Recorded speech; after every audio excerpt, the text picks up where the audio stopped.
ఎన్నికల ప్రచారాలకు సంబంధించి ఆల్మోస్ట్ పూర్తి కావడానికి కౌంట్ డౌన్ మొదలైంది. మనతో పాటుగా విజయనగరం ఎంపీ బెల్లాన చంద్రశేఖర్ నాయుడు ఆయన సౌరవెల్లిలో ఇవాళ ప్రచారాన్ని కొనసాగిస్తున్నటువంటి పరిస్థితి కనబడుతుంది. సో ఎట్లా ఉంది ప్రచారం తెలుసుకునేటువంటి ప్రయత్నం చేద్దాం. సార్ ఎట్లా కనబడుతుంది సార్? ఎక్కడ చూసినా కూడా జనాలు ఇప్పుడు మేము చూసాం ఒక విలేజ్లోనే దాదాపుగా 3 నుంచి 3,500 మంది జస్ట్ ఒక చిన్న 10 నిమిషాల దీనికోసం మీ వెనకాల పడి వస్తున్నారు అంటే ఆ ప్రేమ అభిమానాలు ఎట్లా ఉన్నాయి మీతో? ప్రీతం నాయకులు జగన్మోహన్ రెడ్డి గారు ఈ రాష్ట్రాన్ని చేసే సంక్షేమ కార్యక్రమాలు, అభివృద్ధి కార్యక్రమాలు వీళ్ళంతా కూడా ప్రజలంతా కూడా ఎక్కడ చూసినా కూడా మా ఎంట ఉండడానికి జగన్మోహన్ రెడ్డి గారిని ముఖ్యమంత్రి చేయడానికి సిద్ధంగా ఉన్నారు. ఇవాళ సవరవెల్లి గ్రామంలోనే ఇవాళ మరి శాసనసభ్యుల గారితో పాటు కూడా నేను కూడా ఇవాళ ప్రచార నిమిత్తం రావడం జరిగింది. దానికి మా సర్పంచ్ గారు వచ్చారు, మా ఎంపీపీ ఉప్పాడు సూర్యనారాయణ గారు వచ్చారు, పెద్దలందరూ ఎంపీటీస్ అందరూ కూడా వచ్చారు. ఇవాళ ఈ గ్రామంలో కాదు, ఈ నియోజకవర్గంలో కాదు, నా పార్లమెంట్ మొత్తం ఎక్కడ చూసినా కూడా పెద్ద ఎత్తున కూడా జగన్మోహన్ రెడ్డి గారు నిలబెట్టిన అభ్యర్థులందరినీ కూడా గెలిపించుకుంటాం, వాళ్ళు స్వాగతిస్తాం, వాళ్ళతో పాటు కూడా మేము ఉంటామని చెప్పి పెద్ద ఎత్తున కూడా ఇవాళ ఈ విజయనగరం నియోజకవర్గంలో కూడా తిరగడం జరుగుతుందని చెప్పి మీ ద్వారా తెలియజేస్తాం. అన్ని నియోజకవర్గాలతో పోలిస్తే ఎస్పెషల్గా మీ పార్లమెంటరీ కాన్స్టిట్యున్సీకి వచ్చేసరికి ఒక విశిష్టత ఉంది. ఎందుకంటే భోగాపురం లాంటి ఇంటర్నేషనల్ ఎయిర్పోర్ట్ మీ ఆధ్వర్యంలో డెవలప్ అవుతోంది. సో ఇక్కడ ఉన్నటువంటి ప్రజలకు అభివృద్ధికి సంబంధించి మీరు ఏం చెప్పబోతున్నారు? గతంలోని పరిపాలించిన నాయకులు కేంద్ర మంత్రిగా ఉండేటప్పుడు కూడా ఆవేళ ముఖ్యమంత్రిగా ఉండేటప్పుడు కూడా భోగాపురం ఎయిర్పోర్ట్ కడతామని చెప్పి శంకుస్థాపన చేసి ఆవేళ ల్యాండ్ ఎక్విజిషన్ కోసం చెప్పి సుమారు 15,000 ఎకరాలు తీసుకోవడం జరిగింది. అయినప్పటికీ కూడా ఇవాళ జగన్మోహన్ రెడ్డి గారు వచ్చాక ఇవాళ 2,250 ఎకరాలు మాత్రమే ల్యాండ్ ఎక్విజిషన్ తీసుకొని దానికి సంబంధించి ల్యాండ్ క్లియరెన్స్ చేసుకొని కొంత మా పార్టీకి సంబంధించిన వాళ్ళు కూడా త్యాగాలు చేసి ఇవాళ ల్యాండ్ ఇవ్వడం జరిగింది. దానికి సంబంధించి అన్ని అనుమతులు క్లియరెన్స్ కూడా తెచ్చుకోవడం జరిగింది.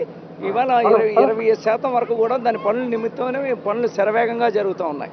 అంతేకాకుండా ఏదైతే గవర్నమెంట్ మెడికల్ కాలేజ్ తెస్తామని చెప్పి గత ప్రభుత్వంలోనే ముఖ్యమంత్రి చంద్రబాబు నాయుడు కానీ అశోక్ గజపతిరాజు గారు ఆ రోజు మాట ఇచ్చి మాట తప్పి మళ్ళీ ఇవాళ మనం ఏదైతే ఉందో గవర్నమెంట్ మెడికల్ కాలేజీని పెద్దలు జగన్మోహన్ రెడ్డి గారి చేతులుగా ప్రారంభోత్సవం చేసుకున్నాం. కాలేజీ మెడికల్ స్టూడెంట్స్ని క్లాసులు రన్ అవుతున్నాయి, స్టాఫ్ నర్స్ క్లాసులు రన్ అవుతున్నాయి. అతి తొందరలో కూడా ఇంకా మిగిలిన ఇన్ఫ్రాస్ట్రక్చర్ అంతా కూడా తయారవుతుంది. సంవత్సరంన్నరలో మాకు వైజాగ్ వెళ్ళవలసిన పని లేదు. గతంలో మాకు ఏదైనా ఇబ్బంది వస్తే, ఈ జిల్లా వాసులకి ఏదైనా మెడికల్గా ఇబ్బంది వస్తే, ఏదైనా పెద్ద ఇబ్బంది వస్తే మేమంతా కూడా వైజాగ్ వెళ్ళి ట్రీట్మెంట్ చేసుకునే పరిస్థితి ఉండేది. ఇవాళ అలా కాకుండా అన్ని ఇన్ఫ్రాస్ట్రక్చర్తో కూడి ఇవాళ రేడియేషన్, కిమోకి సంబంధించిన, క్యాన్సర్ సంబంధించిన అన్ని ఎక్విప్మెంట్తో కలిపి ఇక్కడికి ఇవాళ గవర్నమెంట్ మెడికల్ కాలేజ్ వచ్చింది కనుక ఇది పెద్ద డెవలప్మెంట్ అని చెప్తాను. అలాగే గిరిజన యూనివర్సిటీ ప్రధానంగా జిల్లాకు సంబంధించి గిరిజన యూనివర్సిటీ ఎప్పటి నుంచో గతంలో కూడా చంద్రబాబు నాయుడు మాట ఇచ్చి తప్పారు. అది గిరిజన యూనివర్సిటీ కూడా తీసుకురావడం కానివ్వండి. దీనికి ప్రధాన కారణం పెద్దల బొత్స సత్యనారాయణ గారు ఈ జిల్లాలో ప్రాతినిధ్యం వహిస్తున్నారు. ఈ జిల్లాను అభివృద్ధి పదంలో తీసుకెళ్ళడానికి పెద్దలు జగన్మోహన్ రెడ్డి గారు సహకరిస్తే దానికి సంబంధించినంత వరకు 7 నియోజకవర్గంలో ఉన్న శాసనసభ్యులు కానివ్వండి, లేదు ఎంపీపీలు కానీ, జడ్పీటీసీలు కానీ అందరూ కూడా సహకరించడం వల్ల ఇవాళ విజయనగరం అభివృద్ధి పదంలో ముందుకెళ్తా ఉంది. ఈ గతంలో కన్నా ఎప్పుడు కూడా 30 సంవత్సరాలు మేము రాజకీయ చరిత్రలో మేము ఎప్పుడు కూడా ఇటువంటి అభివృద్ధి మేము చూడలేదని చెప్పి తెలియజేస్తాం. ఇవాళ గ్రామాల్లో సచివాలయం నిర్మించాం, వాలంటీర్ వ్యవస్థను తీసుకొచ్చాం, సచివాలయంలో అధికారులను పెట్టాం, రైతు భరోసా కేంద్రం పెట్టాం, వెల్నెస్ సెంటర్లు పెట్టాం, బల్క్ మిల్క్ సెంటర్ పెట్టాం, డిజిటల్ లైబ్రరీస్ పెట్టాం. అంటే ఒక ఇన్ఫ్రాస్ట్రక్చర్ని ప్రతి సచివాలయానికి, ప్రతి గ్రామానికి 2,000 జనాభా ఉన్న ప్రతి గ్రామానికి కూడా ఒక సచివాలయాలు ఇవన్నీ ఏర్పాటు చేస్తాం. రేపు రాబోయే రోజుల్లోనూ గ్రామ స్వరాజ్యం ఏదైతే మరి గాంధీ గారు కళ్ళగన్నారో కళ్ళ కన్నా నెరవేర్చే దిశగా ఇవాళ జగన్మోహన్ రెడ్డి గారు ఉన్నారు. ఏదైతే అంబేద్కర్ ఆశయం ఏదైతే ఉందో ఇవాళ దేశంలోని విద్య ద్వారానో, రాజకీయం ద్వారానో, చైతన్యం ద్వారానే కులాలన్నీ బీసీ ఏదైతే వెనకబడిన కులాలన్నీ కూడా ముందుకు రావడానికి అవకాశం ఉంటుందని చెప్పారు ఏదైతే అంబేద్కర్ అన్న ఆ దిశగానే ఇవాళ జగన్మోహన్ రెడ్డి గారు విద్య కోసం అత్యధికంగా దేశంలో ఎక్కడా లేదు ఇవాళ విద్య కోసం ఇస్తున్న ప్రాధాన్యత. ఇవాళ విద్యలోని ఎక్కువగా నాడు నేడు ద్వారా కూడా స్కూల్ బిల్డింగ్లన్నీ బ్రహ్మాండంగా తయారు చేసాం. కార్పొరేట్ స్కూళ్ళకి ఇవాళ ధీటుగానే ఇవాళ ప్రభుత్వ స్కూళ్ళు బళ్ళు చేసాం. వాళ్ళ పిల్లలకి చదువు చెప్పించే దాంట్లో కానివ్వండి, లేదు వాళ్ళకి యూనిఫార్మ్లు కానీ, బుక్కులు కానీ, టెక్స్ట్ బుక్లు కానీ, నోట్ బుక్లు కానీ, షూ కానీ, బెల్ట్ కానీ, సాక్సులు కానీ, వాటితో పాటు కూడా మధ్యాహ్న భోజనం బ్రహ్మాండంగా ఒక వారానికి పౌష్టికాహారాలతో వారానికి 5 రోజులు కోడిగుడ్డుతో పెడతాం, వారానికి 6 రోజులు మంచి పౌష్టికాహారాలు పెడతాం, చెక్కీలు ఇస్తున్నాం, రాగి జావ ఇస్తున్నాం. నిజంగా ఎక్కడ లేదు, దేశంలో ఎక్కడ లేదు ఇటువంటి విద్య కోసం. వైద్యం కోసం అయితే ఒక విప్లవాత్మకమైన మార్పు తీసుకొచ్చారు. గ్రామాల్లోని షుగర్ టెస్టులు తీసుకొచ్చాం, బీపీ టెస్టులు చేస్తాం, వాళ్ళకి ఫ్రీగా మందులు, షుగర్కి మందులు ఇస్తున్నాం, బీపీలకి మందులు ఇస్తున్నాం. ఇంకా పెద్ద ఇబ్బంది వస్తే 25 లక్షల వరకు కూడా ఆరోగ్యశ్రీ ద్వారా కూడా వైద్యం చేసే కార్యక్రమం చేస్తాం. కనుక అందరూ పెద్దలందరూ కూడా జగన్మోహన్ రెడ్డి గారు చెప్పారంటే చేస్తారు. కనుక ప్రజలందరూ కూడా జగన్మోహన్ రెడ్డి గారి మాటల మీద విశ్వాసం, నమ్మకం ఆయన మీద ప్రేమతోని ఇవాళ పెద్ద ఎత్తున కూడా మా అందరిని కూడా గెలిపించుకోవడానికి సిద్ధంగా ఉన్నారు, మాతో పాటు రావడానికి కూడా సిద్ధంగా ఉన్నారని చెప్తారు. ఒక క్వశ్చన్ అంటే మేనిఫెస్టోలో మనం చూసాం, అంటే చంద్రబాబు పెట్టినటువంటి మేనిఫెస్టో చెప్పాడు, పిల్లలకు సంబంధించిన నాడు నేడు స్కూళ్ళకు సంబంధించిన మార్పుని మేము పూర్తి స్థాయిలో ప్రక్షాళన చేస్తామన్నాడు. ఆల్రెడీ వాలంటీర్ వ్యవస్థ నాశనం చేసేస్తాడు, దానికి సంబంధించి వాళ్ళకి కావాల్సినటువంటి వాటిని మంత్లీ 10,000 ఇస్తా అని చెప్పేసి ఊకదంపుడు ఉపన్యాసాలు చెప్తున్నాడు. రైతు ఇన్పుట్ సబ్సిడీ ఆపేశాడు, మీరు ఇచ్చే ఈబీసీ కానీ చేయుత కానీ వీటిని అన్నింటిని ఆపేశాడు. ఎస్పెషల్గా చిన్నపిల్లల ఎడ్యుకేషన్ సార్, ఒకప్పుడు ఇంగ్లీష్ మీడియం ఎడ్యుకేషన్ అంటే అవసరం లేదు, వాళ్ళకి ఎందుకు, వాళ్ళు చదవాలన్నాడు. సో ఇప్పుడు మేనిఫెస్టోలో పెట్టాడు, అంటే అవి కనుక మేనిఫెస్టో కనుక ఇంప్లిమెంట్లోకి తెచ్చే ప్రయత్నం చేస్తే చిన్నపిల్లలు మీరన్న స్కూల్ బుక్స్ కానీ లేకుంటే షూస్ కానీ ఇవన్నీ దూరం అవుతాయి కదా. ఇక్కడ ఉన్నటువంటి ప్రజలకు మీరు ఏం చెప్పబోతున్నారు? గతంలో జగన్మోహన్ రెడ్డి గారు పెట్టే సంక్షేమ కార్యక్రమాలన్నీ కూడా ఇవాళ రాష్ట్రం అధోగతి పాలైపోతుంది, ఒక శ్రీలంక లాగా అయిపోతుంది, ఒక రాజపక్షలాగా తయారయ్యాడు జగన్మోహన్ రెడ్డి గారు ఈ రాష్ట్రానికి అని చెప్పిన పెద్ద మనిషి ఇవాళ మళ్ళీ ఎన్నికలు వచ్చేసరికి ఏదైతే జగన్మోహన్ రెడ్డి గారు పెట్టిన సంస్కరణలు, ఏదైతే సంక్షేమ కార్యక్రమాలన్నీ కూడా మళ్ళీ నేను వాలంటీర్ వ్యవస్థను మళ్ళీ పునరుద్ధరిస్తాను, వాళ్ళకి 10,000 ఇస్తాను అని చెప్పి, పెన్షన్లు 3,000 ఉంటే నేను 4,000 ఇస్తాను, అది ఆయన చెప్పేదానికి ఎక్కడ కూడా 50 సంవత్సరాలకు పెన్షన్ ఇస్తామంటున్నాడు.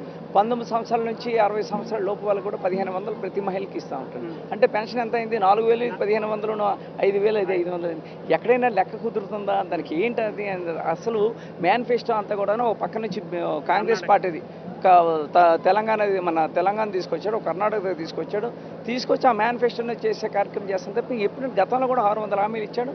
ఆ మేనిఫెస్టోని ఆ వెబ్సైట్లో నుంచి తొలగించేశాడు, ఎక్కడ కూడా కనిపించే పరిస్థితి. ఈవేళ కూడా మనం 2 పేజీలు ఇచ్చాం కనుక అయ్యో నమ్మట్లేదు ప్రజలు 600 హామీలు అంటే నమ్మరని చెప్పి సూపర్ 6 అని పెట్టి మళ్ళీ ప్రజలు మభ్యపెట్టే ఆలోచన చేస్తున్నారు. ప్రజలందరూ కూడా నమ్మట్లేదు. నిన్నటి వరకు కూడా ఉద్యోగస్తుల్లో ఎంతో కొంత చంద్రబాబు నాయుడు మీద అమ్మనైనా వస్తే ఏదో అవకాశం వస్తే చేసి పెడతాడనే ఆలోచన ఉంది. ఆ ఉద్యోగస్తులు కూడా అది కూడా ఏదైతే ఈ మేనిఫెస్టోని చూసిన తర్వాత కూడా చంద్రబాబు నాయుడు కానీ నమ్ముకుంటే మనం కూడా మనకు ఉద్యోగాలకు కూడా జీతాలు ఇచ్చే పరిస్థితి లేదని చెప్పి ఉద్యోగస్తులు కూడా వీళ్ళు నమ్మే పరిస్థితి లేరని చెప్పి ల్యాండ్ టైటిలింగ్ యాక్ట్కి సంబంధించి చాలా అపోహలు క్రియేట్ చేస్తున్నారు. మీ పార్లమెంట్ పరిధిలో ఉన్నటువంటి రైతులకి మీరు ఏం చెప్పబోతున్నారు? నిన్ననే జగన్మోహన్ రెడ్డి గారు ఒక ఇంటర్వ్యూ ఇచ్చారు. Land title act, land title అనేది ఒక సపరేట్. ఎందుకంటే ల్యాండ్ టైటిల్ యాక్ట్ అనేది గతం పూర్వంలో మన దగ్గర ఉన్న కూడా ఒక 100 ఏళ్ల క్రితం సర్వే జరిగింది. ఒక భూములు ఒకరికి ఉన్నాయి, కరెక్ట్గా టైటిల్స్ ఏవి కూడా ఎవరి పేరు మీద ఎవరు దున్నుతున్నారో వాళ్ళ పేరు మీద పాస్బుక్లు కానీ ఏవి కానీ రికార్డెడ్గా లేవు కనుక ల్యాండ్ టైటిల్ యాక్ట్ తీసుకొచ్చి దాని ద్వారా కూడా భూ హక్కును కల్పిస్తూ దానికి రిజిస్ట్రేషన్ చేసి ఒరిజినల్స్ ఇస్తున్నారు, జిరాక్స్ ఇవ్వరు. దాంతోపాటు ఏంటంటే ఇన్సూరెన్స్ ఒకటి కూడా పెడుతున్నారు. గవర్నమెంట్ ఒకవేళ పొరపాటు చేసినా ల్యాండ్లోనే ఎక్కడైనా ఒక డీ పట్టాన్ని తీసుకొచ్చి జిరాయితీ కింద సర్వేలు చేసి పొరపాటు చేసినా కూడా దాన్ని ఇన్సూరెన్స్ తీసుకొచ్చి ఒకవేళ ఎవరైనా కొనుగోలు చేసి ఆడు నష్టపోతే దాని ద్వారా ప్రభుత్వం ఇన్సూరెన్స్ ఆడికి ఇచ్చి నష్టాన్ని సరి చేసే కార్యక్రమం కూడా ప్రభుత్వమే తీసుకుంటుంది. కనుక ల్యాండ్ టైటిల్ యాక్ట్ వల్ల కూడా ఎక్కడ కూడా ఏ రైతు కూడా ఒక సెంటు భూమి కూడా ఎక్కడ కూడా నష్టం జరగదు అనేది క్లియర్గా చెప్తాను. దీనికి సంబంధించినంత వరకు కూడా జిల్లా స్థాయిలో కోర్టు ఉంది, హైకోర్టు ఉంది, సుప్రీంకోర్టు ఉంది, దీనికి సంబంధించిన కోర్టులు కూడా దానికి ఏదైనా ఒకవేళ పొరపాట్లు ఉంటే దానికి అప్పీల్ కూడా చేసుకోవడానికి అవకాశం ఉంది. కనుక చంద్రబాబు ఎందుకు భయపడుతున్నాడు సార్? అంటే అమరావతిలో వాళ్ళ బినామీ పేర్లు ఉంది కాబట్టి, వాళ్ళ పేరు మీద ఒరిజినల్ రాదు కాబట్టి అని భయపడుతున్నాడు. 100కి 100 కదా. ఎక్కడైనా ఆయన ముందు రాజధాని అని చెప్పాడు, 8,000 ఎకరాలు, 30,000 ఎకరాలు, 50,000 ఎకరాలు సేకరించాడు. అంత అవసరం అయితే లేదు. అయినప్పటికీ కూడా వాళ్ళ బినామీదారులందరూ కూడా అక్కడ లబ్ధి పొందాల ఉద్దేశంతోనే అక్కడ భూసేకరణ చేసి లబ్ధి చేసే కార్యక్రమం చేసే తప్పించి ఎక్కడ కూడా ఇవాళ క్యాపిటల్ కావాలి. క్యాపిటల్ అనేది ఎక్కడైనా డెవలప్ అయిన సిటీని తీసుకొని క్యాపిటల్ అక్కడ పెడితే మరింత తొందరగా డెవలప్ అవుతుంది. అందుకని చెప్పేసి జగన్మోహన్ రెడ్డి గారు ముఖ్యమంత్రి అయినంటే విశాఖపట్నాన్ని పరిపాలన రాజధాని తీసుకొస్తా ఉన్నారు. పరిపాలన రాజధాని వస్తే విశాఖపట్నం వస్తే ఇప్పటికే డెవలప్ అయింది. హైదరాబాదు, మద్రాసు లాగా ఇది మన విశాఖపట్నం కూడా తయారవడానికి తొందరగా తయారవుతుంది కనుక స్కోప్ ఉంటుంది. అక్కడ అమరావతిలో పెడితే ఓన్లీ ఖాళీ ల్యాండ్ ఉంది. ల్యాండ్ని డెవలప్ చేయడానికి, రోడ్లు వేయడానికి, కరెంట్ వేయడానికి, ఇన్ఫ్రాస్ట్రక్చర్ తయారు చేసేసరికి కొన్ని కోట్లు అవసరం ఉంటుంది. ఇంకా బిల్డింగ్స్ ఎప్పుడు కడతాం, దానికి ఇన్ఫ్రాస్ట్రక్చర్ ఎప్పుడు తీసుకొస్తాం, ఇవన్నీ తీసుకొస్తాం. ఈ ఎలక్షన్లో ఖచ్చితంగా బుద్ధి చెప్పబోతున్నారు సార్ ఆ కూటమికి? తప్పకుండా, డెఫినెట్గా. ఎందుకంటే ఎవరు నమ్మట్లేదు. మోడీ చెప్పేశారు, బాబు నీ మేనిఫెస్టోకి మాకు సంబంధం లేదు, మేమైతే దాంట్లో కలుగు చేసుకోమని చెప్పేసి నీ మేనిఫెస్టోలు అబద్ధమని చెప్పేది. చాలా దగ్గరలో మోడీ వాళ్ళు గుజరాత్లో కానీ అక్కడ అంతా కూడా మేనిఫెస్టో రిలీజ్ చేసినప్పుడు మోడీ ఫోటో పెట్టారు. ఇక్కడ చంద్రబాబు నాయుడు నమ్మకం లేదు కనుక అందుకు కనుక ఓటమిని అంగీకరించారు కనుక మరి కూటమిని అయితే జనాలు ఎవరు నమ్మంటే పరిస్థితులు అయితే లేదు. జనసేన కూడా వాళ్ళు ఒక స్థిరత్వం కోల్పోయారు. అసలు ఒక ఆలోచన విధానం లేదు, నిర్దిష్ట లేదు, ఒక ప్రణాళిక లేదు ఆయనకి పవన్ కళ్యాణ్కి ఏ ఆలోచన లేకుండా రాజకీయాల్లో ఏం మాట్లాడుతున్నాడో ఏం చేస్తున్నాడో తెలియట్లేదు. ఇవాళ చంద్రబాబు నాయుడు మాట్లాడుతున్నాడు 40 సంవత్సరాలు ఇండస్ట్రీ అంటున్నాడు, 14 సంవత్సరాలు ముఖ్యమంత్రి అంటున్నాడు.